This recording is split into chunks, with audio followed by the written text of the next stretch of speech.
Hello student, welcome to RD study time. और आज हम देखेंगे एक्सरसाइज 1.1 का क्वेश्चन नंबर 6। क्वेश्चन नंबर 6 है explain why 7 into 11 into 13 plus 13 and 7 into 6 into 5 into 4 into 3 into 2 into 1 plus 5 are composite numbers. हमने explain करना है कि ये कंपोजिट नंबर्स हैं। तो सबसे पहले हम देख लेते हैं कंपोजिट नंबर क्या होते हैं। तो पहले मैं आपको बताता हूं प्राइम नंबर।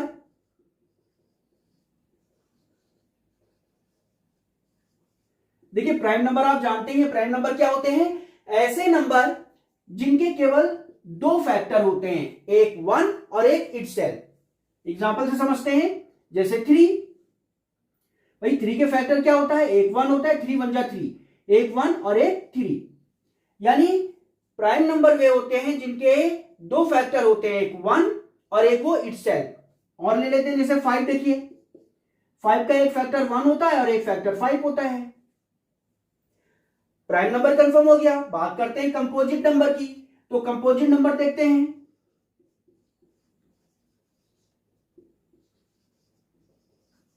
देखिए कंपोजिट नंबर क्या होते हैं? ऐसे नंबर जिनके दो से ज्यादा फैक्टर होते हैं, यानी एक 1 फैक्टर और एक वो इटसेल्फ, इसके अलावा भी इसके और फैक्टर होते हैं, उन्हें हम कहते हैं कंपोजिट नंबर्स। जैसे एग्जांपल देखते हैं 4। तो 4 का एक फैक्टर तो 1 होगा ही होगा और एक 4 होगा ही होगा। इसके अलावा आप देखेंगे 4 के और फैक्टर देखें, 2 2 जा 4, 2 1 जा 2, इसका एक फैक्टर होगा 2। तो आप देखेंगे 4 के दो से ज्यादा फैक्टर हैं, तो ये एक कंपोजिट नंबर है। इसी तरह से और देख लेते हैं, जैसे कि 10। भाई 10 का एक फैक्टर 1 तो होगा ही होगा और एक 10 होगा। इसके अलावा 2 5 जा 10 और 5 1 जा 5, एक फैक्टर 2 होगा और एक फैक्टर 5 होगा।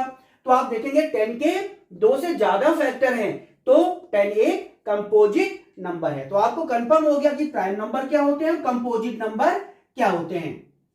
तो चलते हैं क्वेश्चन में। 7 into 11 into 13 plus 13, इसमें 2 टर्म्स हैं। पहले हम इसे सॉल्व कर लेंगे। तो आप देखेंगे 13 यहां कॉमन आ जाएगा, तो 13 को हम ले लेंगे कॉमन।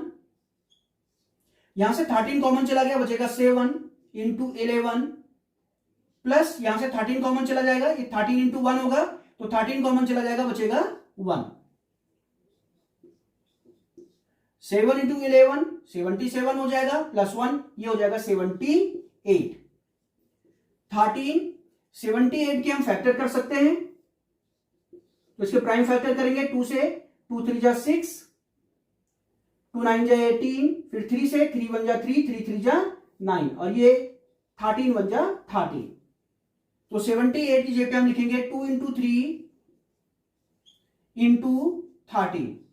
तो आप देखेंगे यहां पे जो ये नंबर है, इसके दो से ज्यादा फैक्टर हमें फाइंड हो रहे हैं, तो ये होगा एक कंपोजिट नंबर। तो हम लिख लेंगे यहां पे 7 into 11 into 13 plus 13 have more than 2 factor, so it is a composite number।